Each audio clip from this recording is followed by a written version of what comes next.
Hi, guys. We are back with The Inadequate Heir by Danielle L. Jensen. This is episode 2, and we just finished chapters 36 through 65, and we are about to spoil almost everything that happens in there. And if you're just jumping in here, I mean, weird choice, but that seems to us at this point that this book is sort of happening simultaneously to the plot points that happened in The Traitor Queen. So this is book 3. We're jumping into the second third of the book. We are going to spoil literally everything. I have to talk about my favorite character from this section, and I'm feeling like I'm a little confused about where her loyalties are lying right now, but I think we've got it figured out. I want to talk about Coraline. Where are you guys feeling she's at right now? Do we know everything? Like, has everything been said out loud, or is there more we still have to theorize on with her motivations? I don't think so. I feel like at the end we kind of got it all, like the reveal where she's setting her up to die. I feel like you kind of see how it all plays out. Well, so I don't think she was setting Zara up to die, Well, right? to be a traitor.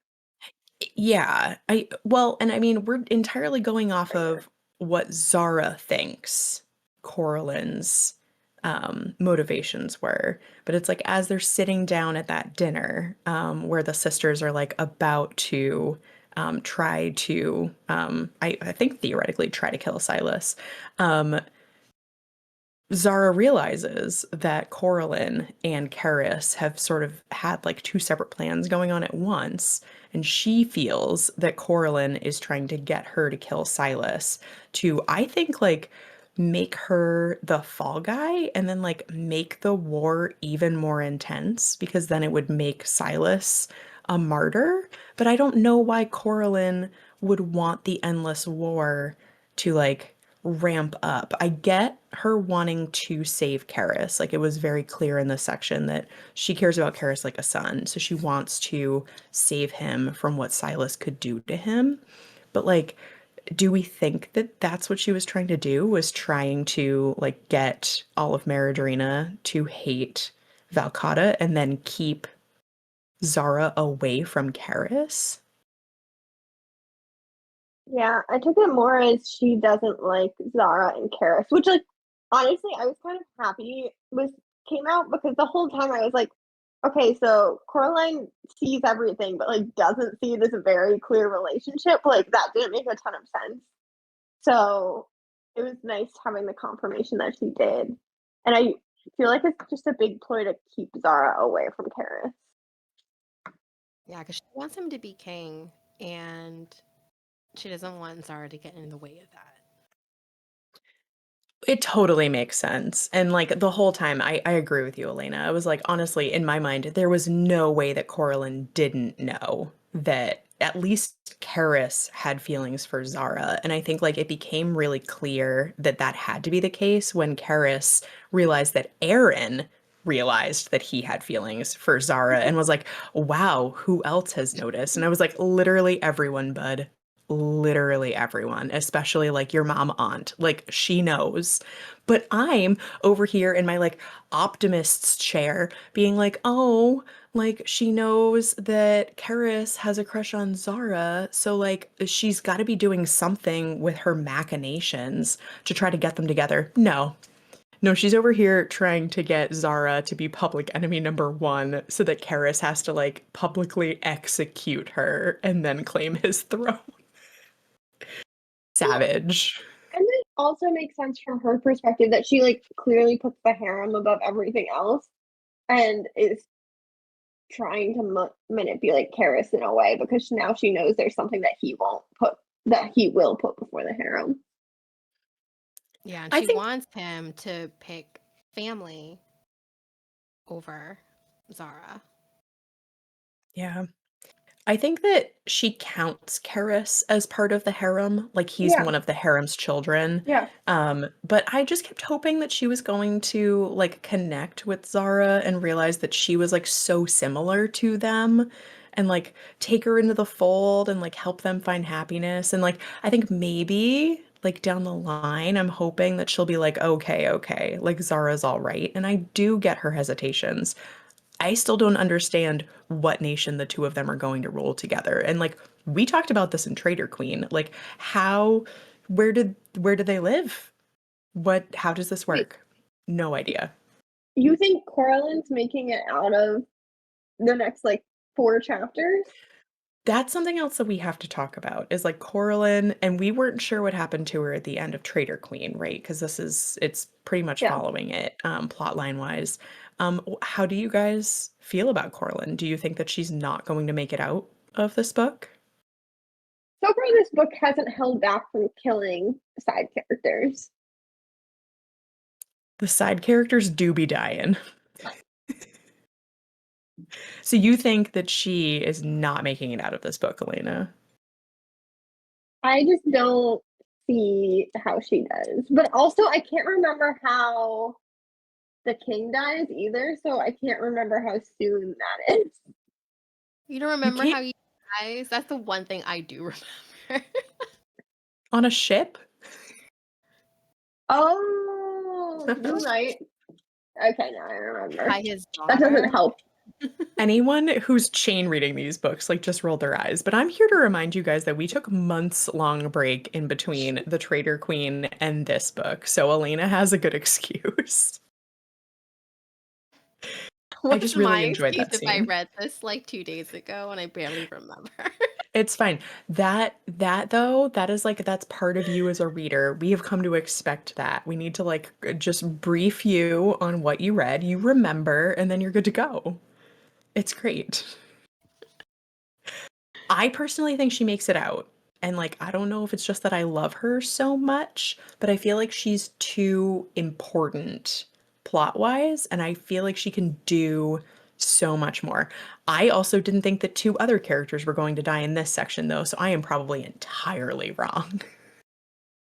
There's I just want to add, there's something about like the matriarchal type characters that I'm not a huge fan of. Like I'm like Mm, I did really like Coralyn in The Traitor Queen. I'm like so with her now just mm. because of like her dislike of Zara, but I do like her, how passionate she is and protective as she is with her family and the harem.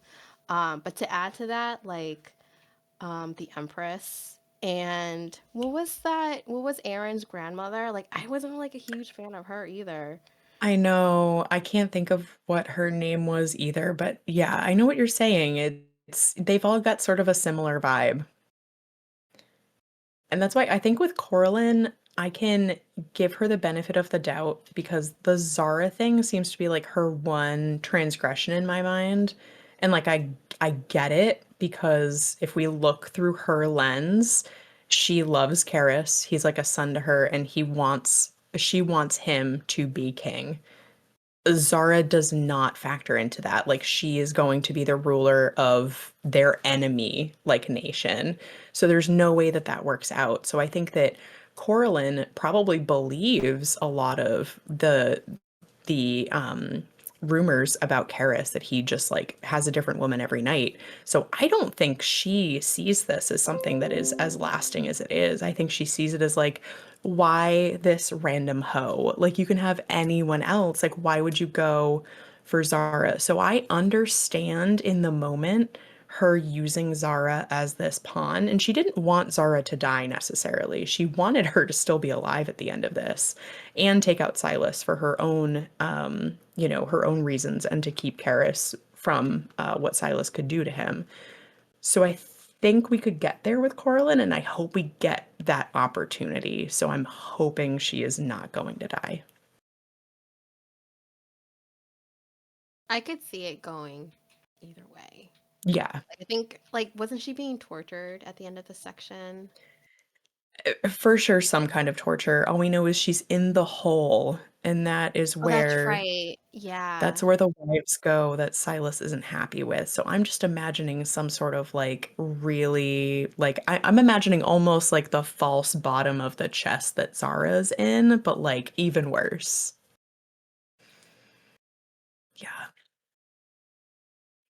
Um, no matter what happens to Coralyn, I think that like her political maneuverings in this section were just so totally badass. And like you said, Jamie, I just love that role that she played and how she's just trying to protect like the women in her life. And I love how she was instrumental in making that whole dinner scene and the escape happen. So she goes down as a super cool character in my book. Yeah, it's so interesting how how it all went down in Zara's like point of view because I thought it was so good in the Traitor Queen.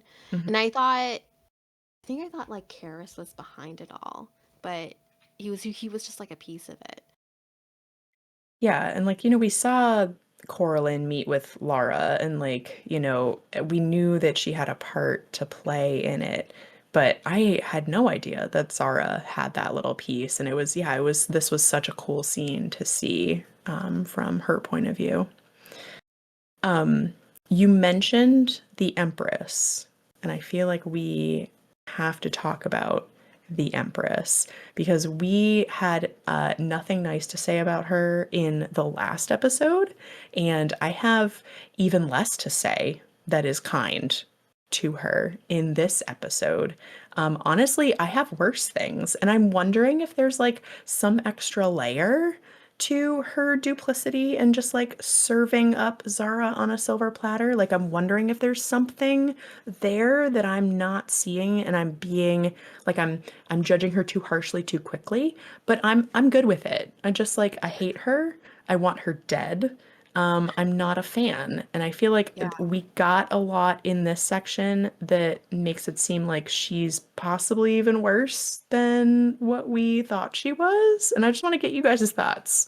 Like, am I being No, too I harsh on the Empress? No, I don't think you're being harsh. I also had the same thoughts because I'm just like, what is her deal? Like, is this just a ploy? Because again, Traitor Queen, when we got to meet her, she's so cool, so badass. I want to know more about her. We got to know more about her in this book. Not great. Not great. She seems like a manipulator and only wants what's best for the empire and not the people that, look up to her as this leader. And the fact that she didn't do anything after Zara got immediately kidnapped and Irina had to go out of her way to do something about it. It just, I don't know, it tells me that she's not looking out for Zara. The Empress, I mean. Right. I wish we had gotten to see more of Irina. I just feel like she was such a cool character and she was gone so quickly. Yeah. That scene made me sad. But also the Empress, like, I can't help but feeling there's like more that we don't know too. Because at some point Silas makes a comment about her. And I forget who he's talking to, but they're like, oh, like, do you know her personally? And he was like, in a way. And I'm like, why does it feel like there's backstory there? Like, I don't love the illusion of backstory there. Well, and we kind of talked about like there's like one really weird throwaway line, and I forget like what emotionally traumatic scene this happens in, but Zara's like having a moment and she does the whole thing that, I love when writers do this. It's like I was going through something, so these words were being said around me and I just couldn't really take them in. And I was like, Zara, I really feel like you needed to pay more attention to this because, and Elena, I think you have like the exact line Mm-hmm. because it was, and we could be looking into this way too deep. We do that on occasion, but like I feel like with this was very pointed. It was definitely pointed. It's like Silas talking and to Saren, I think.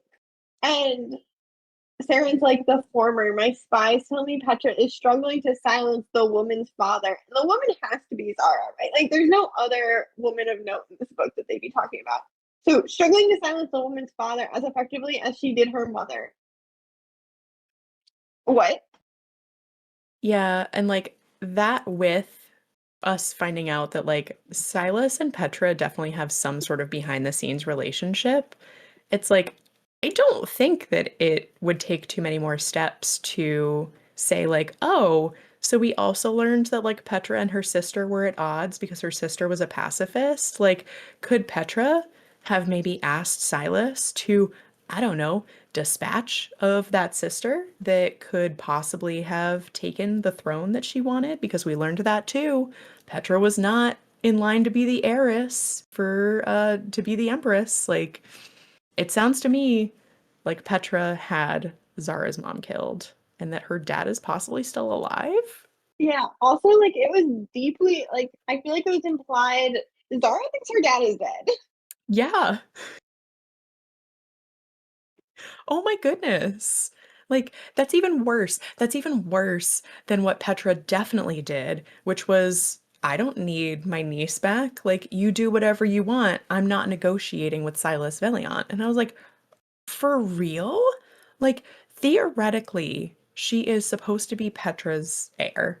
Like, Petra has named Zara to be the person who is going to take over for Valcata. Like, and my question is, if we are to believe that Petra had Zara's mom killed, did she also go one step further to like ask Silas to leave Zara, to use Zara for everything she's been using Zara for? Like, is Zara some sort of weird smokescreen for Berman? And Petra has never actually intended for Zara to take over? Like I don't know how deep it goes. It goes to a depth, and at this point, I would not put anything past her. I'm just like wondering what the point of this war is because it feels like Silas and Petra are both like we need to perpetuate it no matter what. And also it seems like there's some collusion on there. And I'm like, what are they colluding towards? Like what is this getting them? And like maybe there's not actually collusion, but like it's starting to feel like that. We've got three more books. I feel like that would not be out of the realm of possibility. And here I was an episode ago thinking that the reason we had three more books was because Otis was going to try to take over the throne. That's not happening. Like, so what's gonna happen? Well, and I'm wondering, like, in the Trader Queen, we don't realize, like, it's like we don't know the impact Zara has. We think like her aunt listens to her, which is not the case. So where is she getting all of these supplies to send to Ithacana that we know she sends? We know, like, first of all, the fact that in the book it seems like something that she's aware of and like agreed to, and in this book you find out she didn't. And in this book you also see she doesn't really have the means either. And Karis is like, "Oh, it's fine when I'm king. I'll just send them supplies." Not an option. So where are these supplies being from?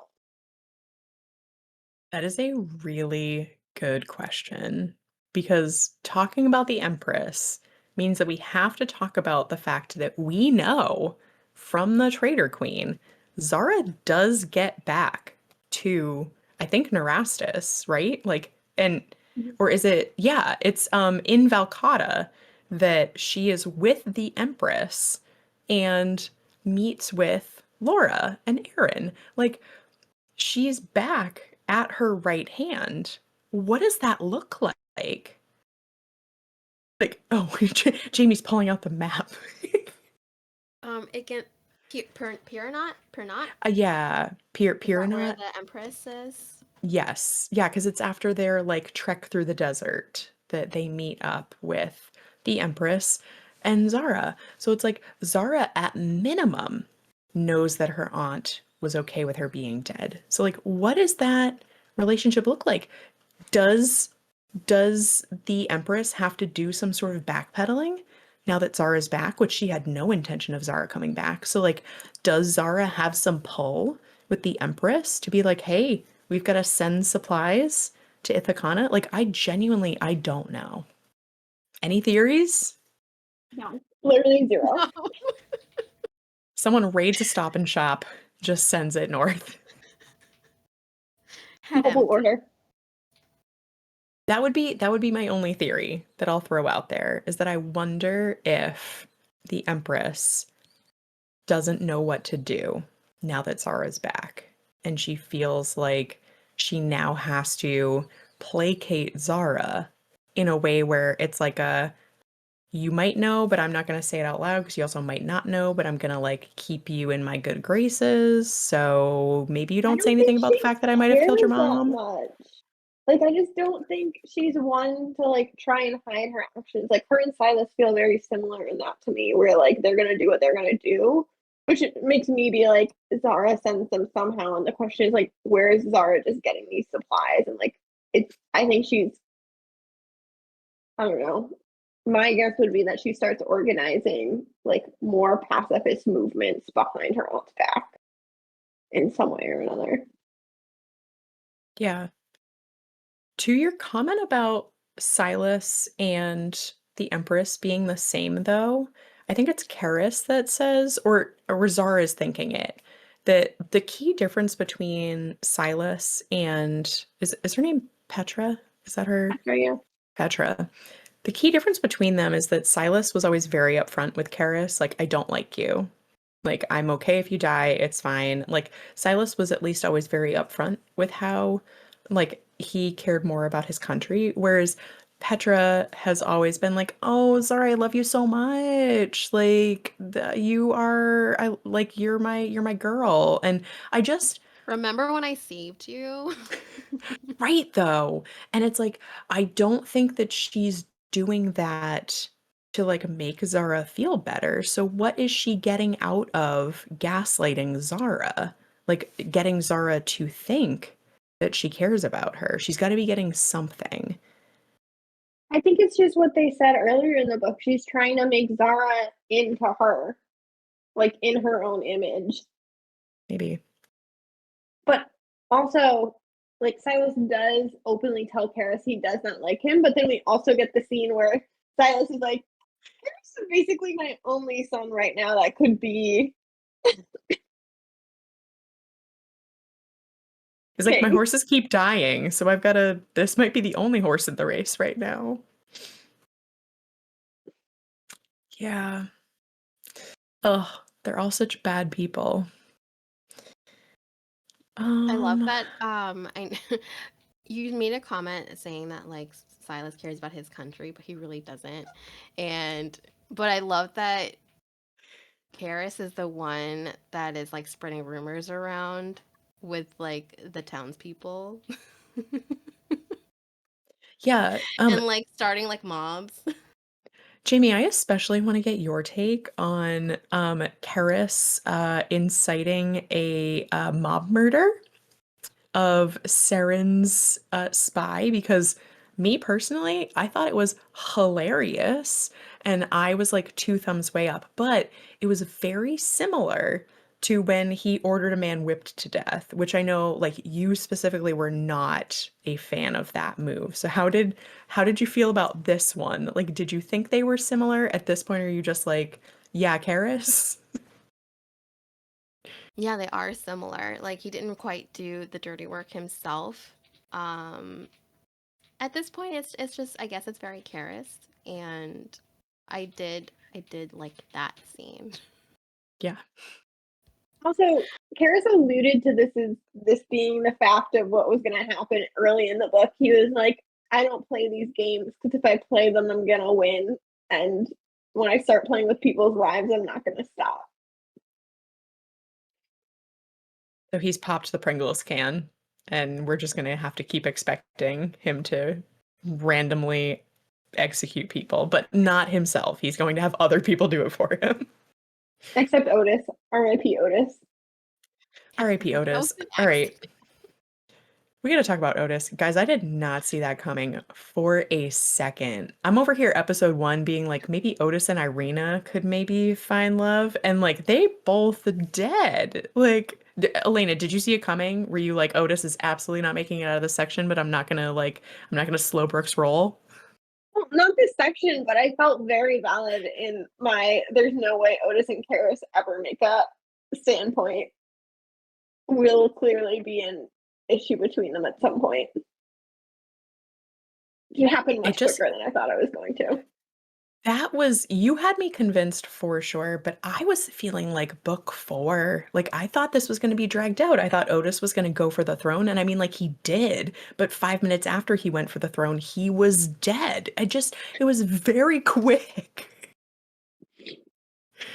But like, also, I feel like Karis was like, "Oh no, he needs to be alive," which like I get, it's his favorite brother, but also like, sir, you need him to be dead so bad. Like, if he lives, Yeah. it's so bad for you. There was a part of Because me that felt really bad for Karis, but was also like, thank goodness. I mean, also the he Otis poisoned his girl, Karis's girl. So He did not hate Otis enough for that, in my opinion. And I know you guys like I talked me know down you. when I thought he was gonna like race off. I was expecting just like some inner turmoil. Like I mentioned that. I thought he was gonna at least have some thoughts in the back of his mind of like, oh no, like what am I gonna do now that my brother tried to kill my prisoner? And just Yeah, nothing. he nothing. You're right. He didn't say anything about it. He was just more of like, I need to save her, you know, get the cure, but nothing about Otis after that. Nope. well, just the way Otis found out too was crazy. I was like, "Sir, what are you doing? What is happening right now? This is such a bad idea. Like, we've already established guards walk here. What an idiot." Um, Danielle L. Jensen, thank you for the prison bar scene. Danielle L. Jensen, neither of those characters thought through the fact that they definitely shouldn't have done the prison bar scene. Also, as soon as we knew Otis was going up to his dad's suite and, like, we saw whatever her name is, wife, in that suite as well, I was like,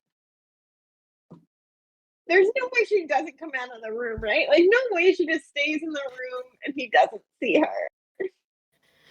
Can I just say, two other people saw them together on the window bar. So it was Otis and Coraline, and I don't know who else, if it was anyone else. That Coraline, I don't think saw them like hooking up outside of the No, but window. she saw Zara escaping from Yes. the under the tapestry. Yeah, like everyone has eyes on all of these windows, and the fact that they were like, why don't we just do it through them? I was like, I'm not like part of me is not complaining, but the other part of me the whole time I'm reading it is like, how do either of you think this is a good idea right now? Yeah, Karis, you're supposed to be like this clever strategist. yeah. I feel Um, like I got that opinion in the Trader Queen, and I was so looking forward. And I feel like reading this, I'm getting like a different vibe. Like, I don't know. I don't know if you guys got that same feeling with him. He's really winging it more than we knew in the Trader Queen. Yeah. Like, half of it is luck. Yeah.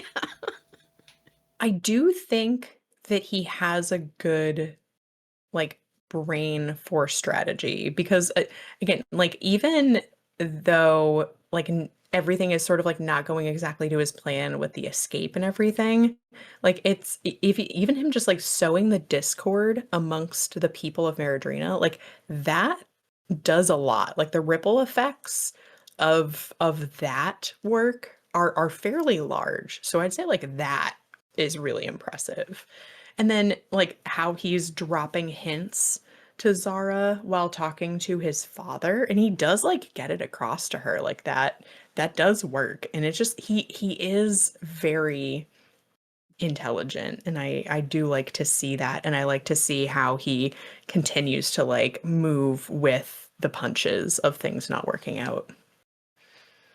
Yeah, like it shows that he's, you know, like it's real, like Yeah. things like how he processed things, like it doesn't just like come to his mind right away. Like he has to process it.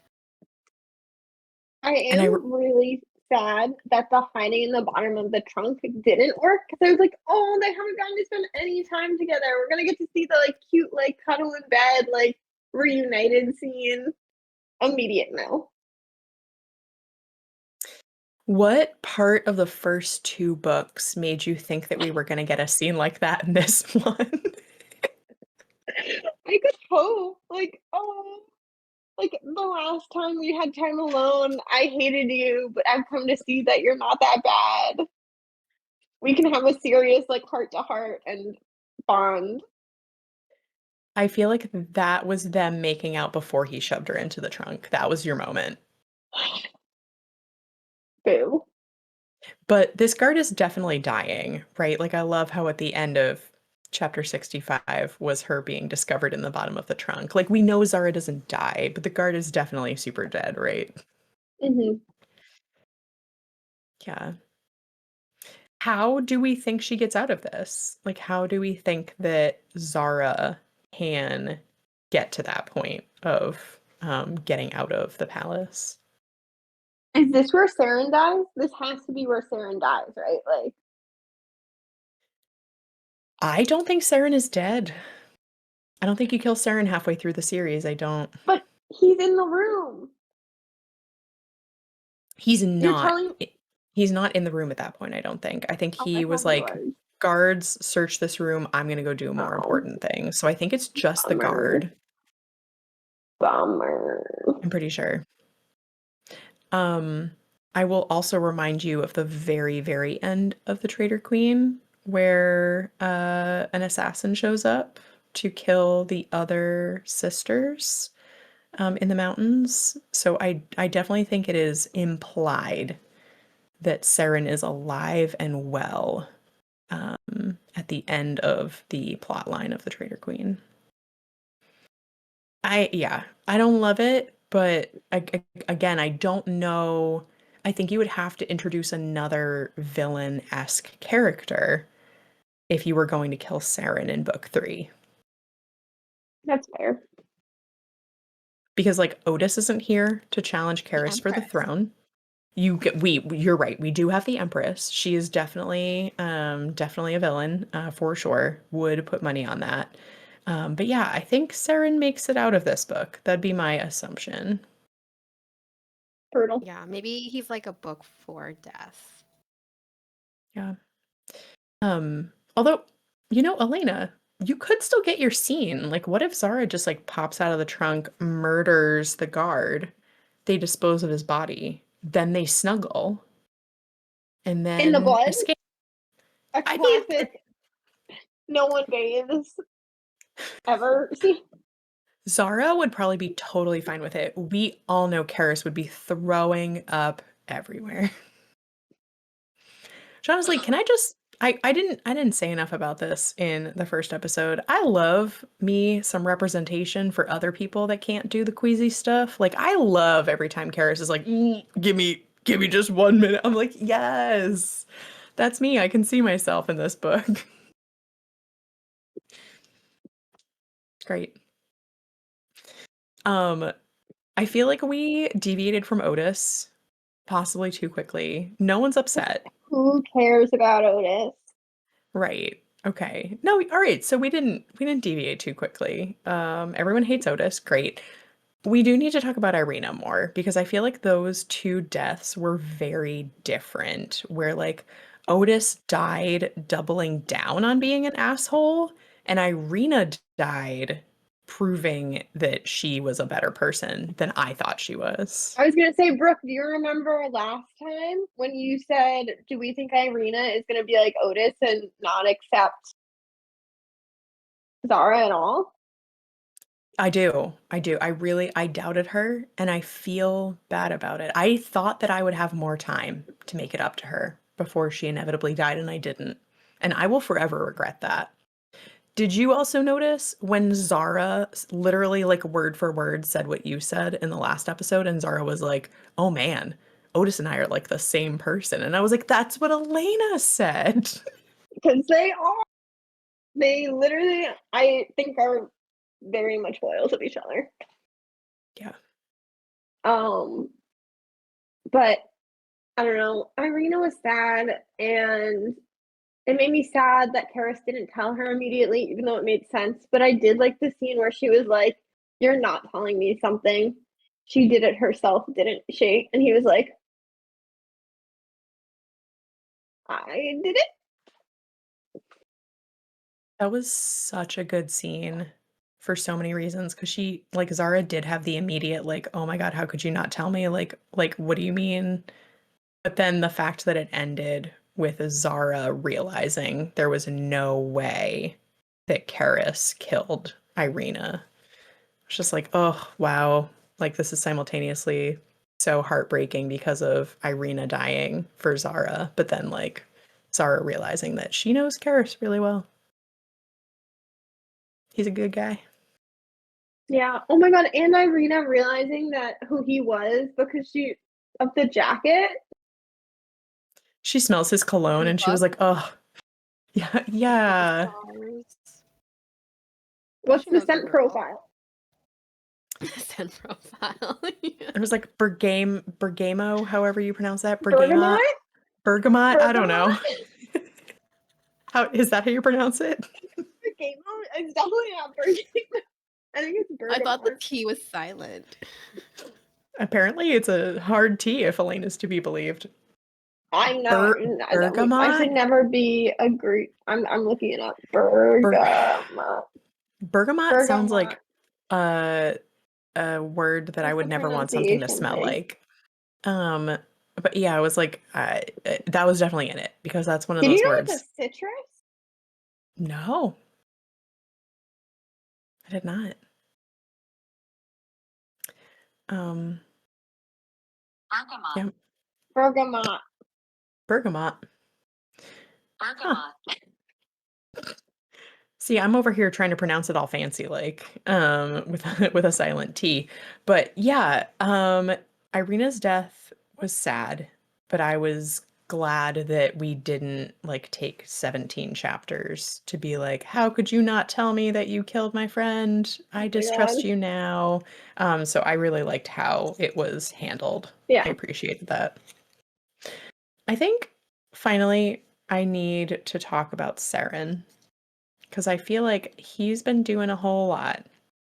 And I just need to get you guys' opinions on like what he's trying to accomplish. Like, do we think that it is as simple as he just doesn't like Karis and wants Karis gone? Because, like, theoretically, he wanted Otis to be king over Karis, but like, Otis isn't an option anymore. So, what do we think Saren is trying to accomplish in this moment? Mm, I mean, I feel like I assumed he wanted Otis to be king because Otis was more controllable than Karis. Like Otis, I feel like could have been manipulated way more easily, and would essentially like I would imagine Saren would want him to be more like puppet like, if not if his goal isn't to take over the throne completely at some point. Because we don't really understand like his motivations at all for being evil outside of the fact that he's evil. Like we don't know if Valcata has done something to him or if he just wants power for power's sake. Like I feel like we haven't gotten good insight into that. Yeah, and like multiple times it's mentioned that he just kind of likes torturing people to torture people. So like a definite like psychopath tendencies, but yeah, I mean that would kind of be boring if he didn't have another like layer to him of what he's trying to accomplish. Um I did think that like Saren's scene with Otis, where he like masterfully gets him to go like charge off, he thinks to go kill Zara, but he actually goes to try to kill Karis. Um, in that scene, like I thought it was interesting seeing how he used Otis's wife's death against him and tried to pretend like Zara had something to do with it. And she admits that maybe she did and she just doesn't know it. But I got the sense that, like, is it possible that Saren was the one who ordered the ship to be sunk? Like, that he had something to do with it, or like got Otis's wife to go on the ship. I just feel like him getting the like one soft, nice piece of Otis out of the way would be something he would do. Yeah, I could see that, like him encouraging Tasha, I think that's her name, to board the naval ship, knowing that the Volcatas keep targeting the naval ships. Mhm. So it's like he unwillingly like put her in danger. Yeah. Yeah. I mean, I didn't immediately get that from the scene. Like, I took it more as just him manipulating Otis in that moment, but I mean, it's always possible. I don't know that it really matters at this point Sure. because Otis isn't in play anymore. But it just, I think if that's the case, or even just like that scene, everything that we see, like Saren is formidable. Like he is definitely someone not to be crossed. And Karis is currently crossing him. Like he went into the harem to rescue his aunts from Saren, questioning them. And now he is charging off to go find Coralyn and hopefully rescue her. And like Saren's not going to be happy about that. So yeah, I wonder, I'm trying to anticipate what Saren's next moves are so that my anxiety can calm down a little bit. And I just can't right now. Yeah. He's so manipulative. It makes me wonder if he'll ever have like a one-on-one scene with the Empress, because she's kind of like that Mm, too, just not as sadistic. yeah, we think. Although she might have ordered her sister to be murdered and then her niece to sit beneath her rotting body for 3 days. So we just don't know to what level the Empress is an awful, awful person. Yeah. Sure. Well, and also if the Empress had a part in that, like Zara was with her mother, so it's the question is, was she willing to risk child Zara too in order to kill her sister? So like killing her sister and her niece, or is like if she colluded with Sarah, no, blah, blah, Silas for it. Um, if keeping Zara alive was part of the deal. Right. Yeah. I feel like we'll find out eventually. I don't know if it's going to be in this book, because I don't know how Zara would be able to be in the same room with her if she knew even that she had her mother killed. Yeah. So I'm anticipating book 4 for that, but at this point to me, it seems like this book is probably going to exactly end with the end of the Traitor Queen, would be my assumption. So we really don't have all that much left of what we know about Karis and Zara. And since it has been a while, I'm a little fuzzy on if Karis and Zara were in the same place. Like, were they both in Nerastus when Aaron and Laura were escaping to the desert? Because I feel like they're both there, like shoving Aaron out into the boat. And then he's like, "You're coming with me, Laura." And I just can't really remember, which is kind of fun on the one hand, because it'll be like reading it again. I know that we see them again and they like do help them get out of that situation to like go back to Ithacana. But there's a lot that happens in between there that we don't know about.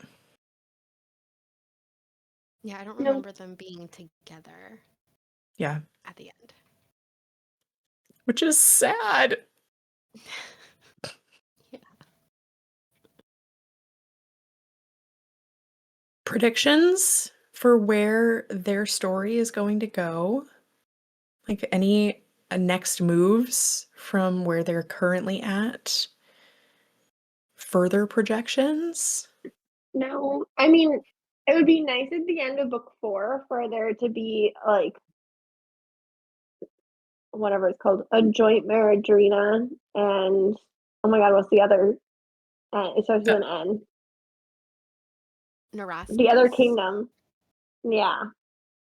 For oh, them to like Nerastus is like it's a shared city Half of it is Valcotton No. and the other half is So Meridrinian. not an end.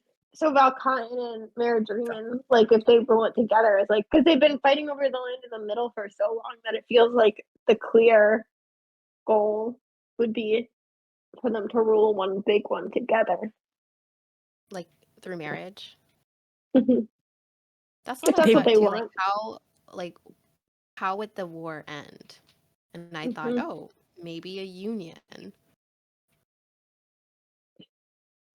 I mean, I think that that would start to secure like Meridrina and Valcata. The problem is all the people.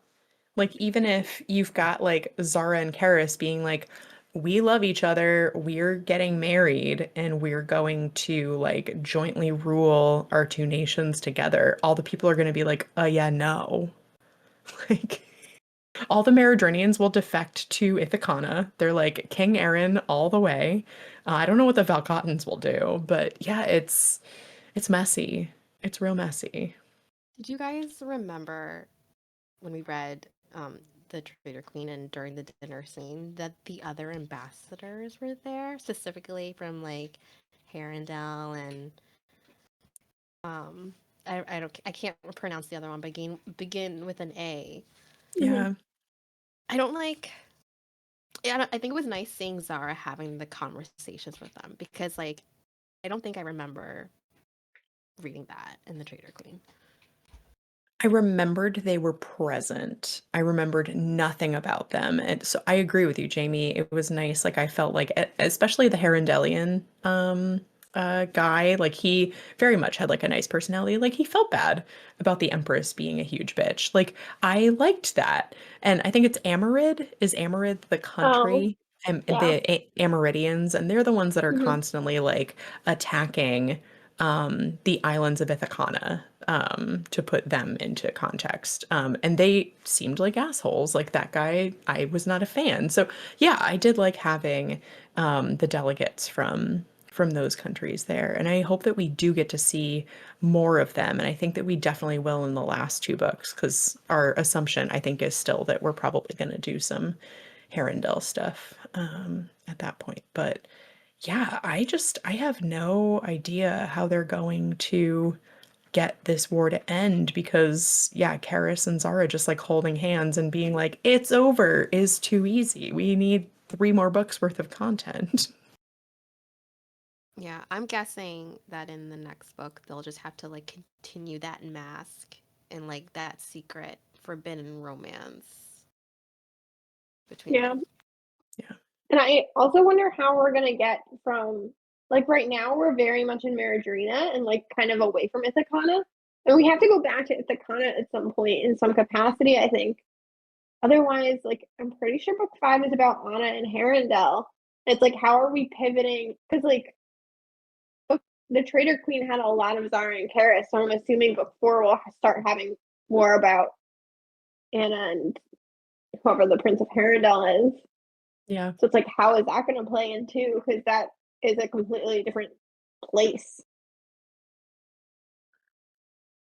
Yeah, I mean, I think we're assembling a team of people from all different countries that like want to figure out how to get this war to end. And in the loosest terms, I think it's going to be like how they all work together to figure out how to get the war to end, which is cool.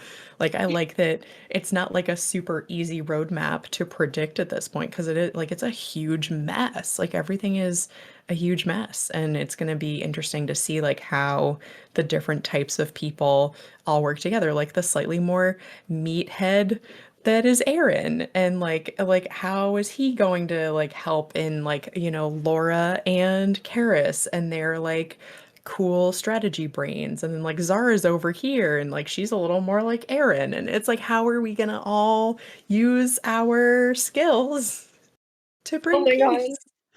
Don't forget Karis the sister assassins too. They're so right, loves and the all the sister assassin. sisters. Karis being like, "Oh, my sister must have fallen in love with Aaron because of his face, because there's not a lot going on up there." Can When he I made that say? comment about like him riding the horse, I cracked up. Um, I've already admitted that I was not a huge fan of realizing that we were going to basically redo the Traitor Queen as we had already seen it. I loved seeing the scenes again. And one of my favorites, I just remember when Aaron kept like trying to figure out the weak points of like how to escape the palace and like he kept getting beaten. Like I was sad. Like it was like, "Oh gosh, how are they going to be able to do this?" Watching him get his ass beat and keep trying that from Corlin and Karis's point of view was hilarious. It's like, oh my gosh, just watching Aaron like streaking away and the guards grabbing. Also, like, there was another scene too where Karis was explaining the plan, but wanting him to figure it out and just like commenting. Although I do have to say that was nice because again, it being like a little bit from when we had read it, I felt like I was Aaron and I was like, somebody tell me what the plan is. Yeah, I want to see more of like our four main characters that we really know about at this point. Because even like, we talked a little bit about Karis and Laura, and like you can see where they would be friends. Like they both have huge misunderstandings about like what the other person has become in the time that they've been apart. But you can see the sparks for both of them of like there was that kid that meant a lot to me when I was younger. And I know that they're going to get back to like being close. And I can't wait for Karis to have a sibling that can actually be a friend to him now that he lost Otis.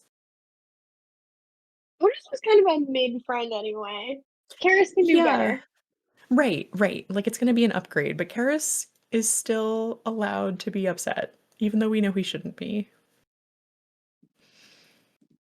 Anything else? Any other thoughts? All right. Then I think that that concludes our thoughts on chapters 36 to 65 of The Inadequate Heir. We are going to finish the book for the next episode. So finish it, come back here. We're going to talk about everything that happens and see what we think book 4 is going to hold, which we're going to go right into. We're just going to keep reading these books right up until the last book comes out in April, which is super exciting. So we will see you guys back here for the final episode of The Inadequate Heir. And thanks for joining us for this one. Bye, guys.